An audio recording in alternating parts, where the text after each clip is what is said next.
Facebook page কিংবা profile SEO না করলে সে পেজ প্রোফাইল কখনো স্ট্রং হবে না।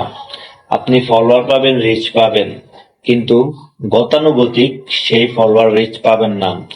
আপনি ভালো রিচ পেতে হলে, ভালো ভিউজ পেতে হলে অবশ্যই আপনার পেজকে এসইও করতে হবে। তো এসইওটা কি সেটা আমরা অনেকেই জানি না। এসইও না করলে আপনার পেজটা কখনো স্ট্রং হবে না।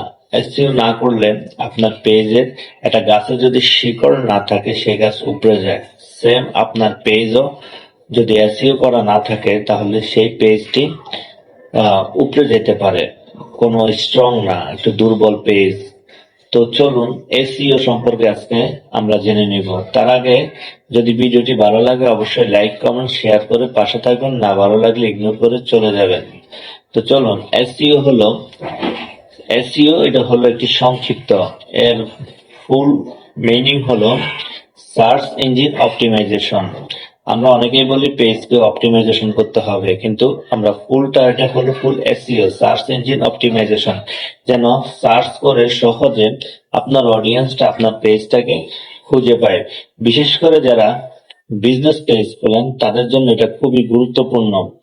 সবারই গুরুত্বপূর্ণ, কিন্তু যারা বিজনেস পেজ খোলে অনেকে নাম জানে কিন্তু পেজ খুঁজে পায় না। এসইও না করার কারণে আপনার পেজটি খুঁজে পায় না। তো সার্চ ইঞ্জিন অপটিমাইজেশনের জন্য এটা সবচেয়ে গুরুত্ব হলো ইউটিউবে।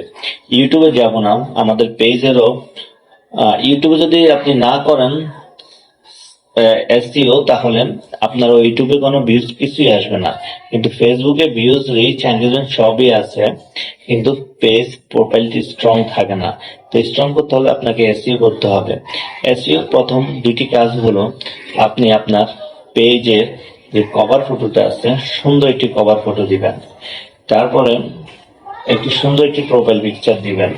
সেকেন্ড, যে এখানে অ্যাবাউট সেকশন পাবেন, অ্যাবাউট সেকশন অনেকে এটা ফিল আপ করেন না।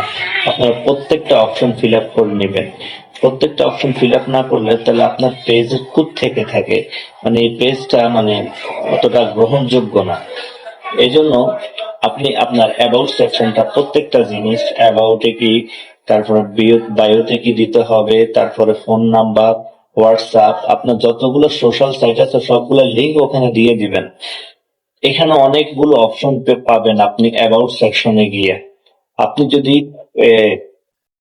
না পান তাহলে আমি এর ভিডিও কমেন্টস করলে আমি কিভাবে অ্যাবাউট সেকশন ফিল আপ করতে হয় এর জন্য একটি ভিডিও করে দিব। মূল যেটা হলো সেটা হলো পেজের ইউজার নেম। পেজের ইউজার নেম যদি আপনি না দেন তাহলে ওই পেজের কোনো ভিত্তি নাই, ওই পেজের কোনো মানে ওটা পেজে না, কারণ ইউজার নেম ছাড়া আপনার পেজ কখনো খোঁজা যাবে না। আমি গতকাল একটা ভিডিও পোস্ট করছি কিভাবে ইউজার নেম সেট করতে হয়, ওইভাবে সেট করে নেবেন। তা অবশ্যই ভিডিওটি কেমন লাগলো কমেন্টস করে জানাবেন। ধন্যবাদ।